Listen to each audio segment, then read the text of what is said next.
Hello hi అండి, అందరికీ శుభోదయం. ఎండాకాలంలో బెండకాయ పులుసు ఇలా చేసుకోండి, చాలా టేస్టీగా ఉంటుందండి. ఈజీగా టేస్టీగా ఎలా చేయాలో చూపిస్తా చూడండి. చాలా అంటే చాలా టేస్టీగా ఉంటుందండి. ఒకసారి ట్రై చేశారంటే ఎప్పుడు ఇలాగే చేసుకుంటారు.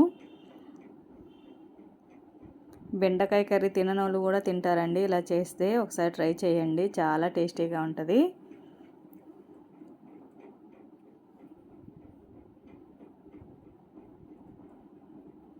దీనికి కావాల్సిన పదార్థాలు ఏంటియో చూపిస్తా చూడండి. బెండకాయలు, పచ్చిమిర్చి, కొత్తిమీర, ఎండుమిర్చి, ఆనియన్స్, కరివేపాకు అన్నీ అలా తీసి పెట్టుకోవాలండి. అన్నీ కట్ చేసి పెట్టుకుంటే మనం కర్రీ చేసుకోవడానికి ఈజీగా ఉంటుంది. అలా ఆ సైజులో కట్ చేసుకోవాలండి అన్నీ బెండకాయలు, అప్పుడే కర్రీ టేస్ట్ బాగుంటుంది. అలాగే టమోటా, కొద్దిగా చింతపండు అంత తీసుకోవాలండి. వాటర్ వేసుకొని వాష్ చేసుకొని 2 సార్లు వాష్ చేసుకోవాలండి.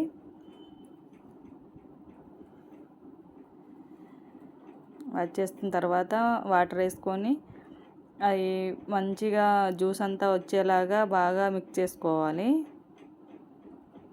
ఎర్ర టమాటా తీసుకోవాలండి. ఎర్ర టమాటా తీసుకుంటేనే టేస్ట్ బాగుంటుంది కర్రీ. కొద్దిగా చింతపండు 2 బాగా మిక్స్ చేసుకోవాలి, జ్యూస్ తీయాలండి.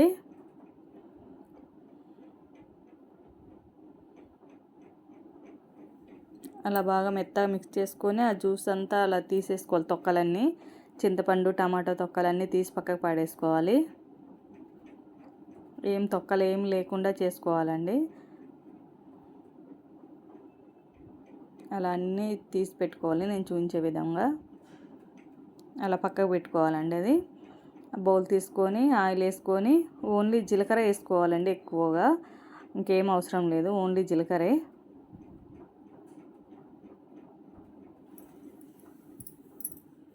దీంట్లో ఎల్లిగడ్డ అవసరం లేదండి, ఉల్లిగడ్డ వేసుకుంటే చాలు, టేస్ట్ బాగుంటుంది. జీలకర్ర ఎర్రగా వేగిన తర్వాత ఎండుమిర్చి వేసుకోవాలి.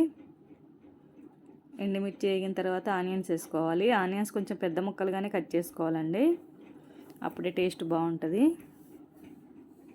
పచ్చిమిర్చి వేసుకోవాలి. బాగా ఏగనించుకోవద్దండి, కొద్దిగా పచ్చి వాసన పోయేదాకా ఉంచుకుంటే చాలు, మరి ఎర్రగా అవసరం లేదు. అలా నేను చూపించే విధంగా వేయించుకోండి, బాగా వేయించుకున్న టేస్ట్ బాగోదండి. కరివేపాకు,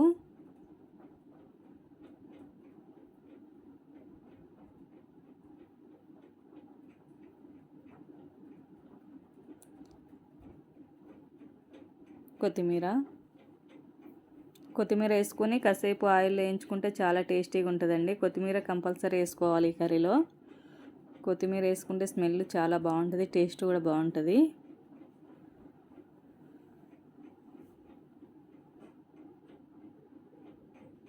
ఇంగువ, మీకు ఇంగువ ఇష్టమైతే వేసుకోవచ్చు, లేకుంటే లేదండి, మీ ఇష్టం, ఆప్షన్ అది.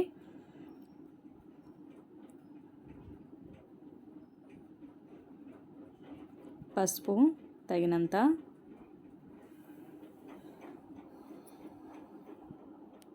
బాగా మిక్స్ చేసుకోవాలి.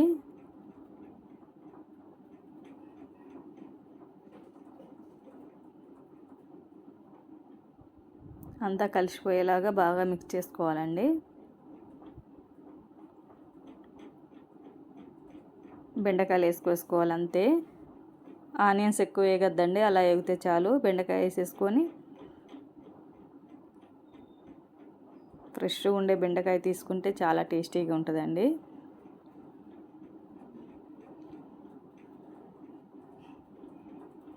అలా వేసుకొని బాగా మిక్స్ చేసుకోవాలి, అంతా ఆయిల్ అంతా దానికి కలిసేలాగా బెండకాయకి.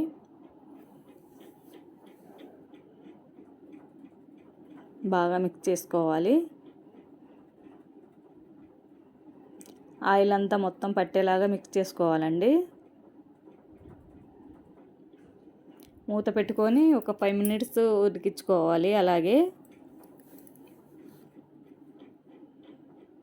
అలా బాగా ఉడికించుకోవాలి.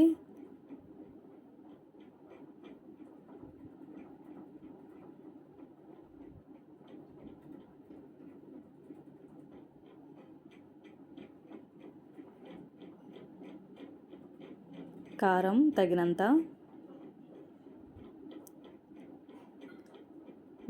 ధనియా పౌడర్ కొద్దిగా, కారంతో పాటు ధనియాల పౌడర్ కూడా వేస్తే బాగుంటుందండి టేస్టు.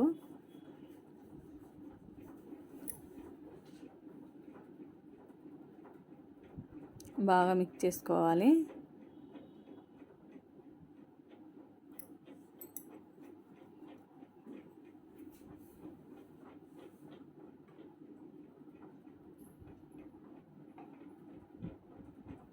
బాగా మిక్స్ చేసుకొని మూత పెట్టుకొని మళ్ళీ ఒక 5 మినిట్స్ అలా ఉడికించుకోవాలండి.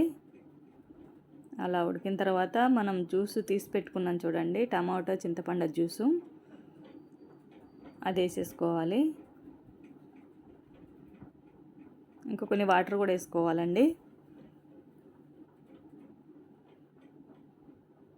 మీకు తగినంత పులుసు ఎంత కావాలనుకుంటే అంత వాటర్ వేసుకోవచ్చు.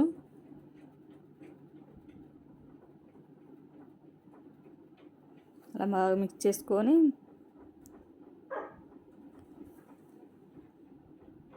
కొద్దిగా సాల్ట్, తగినంత సాల్ట్, మూత పెట్టుకొని మళ్ళీ ఒక 5 మినిట్స్ ఉడికించుకోవాలండి.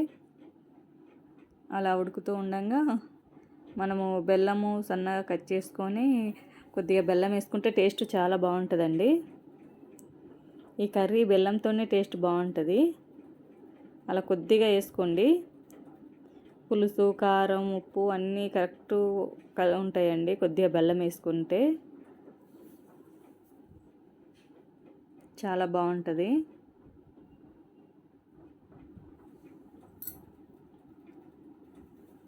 అలా మూత పెట్టుకొని మళ్ళీ ఒక 5 మినిట్స్ ఉడికించుకోవాలి.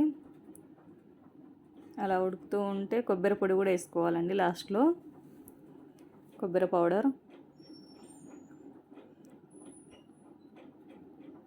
అలా వేసుకొని ఒక 2 మినిట్స్ ఉడికించుకోవాలి.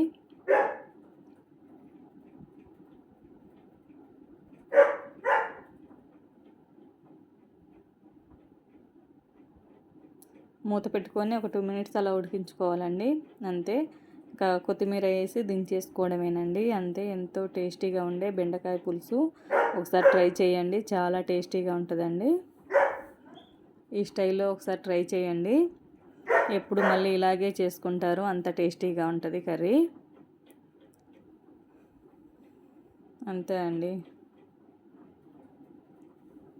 థ్యాంక్స్ అండి.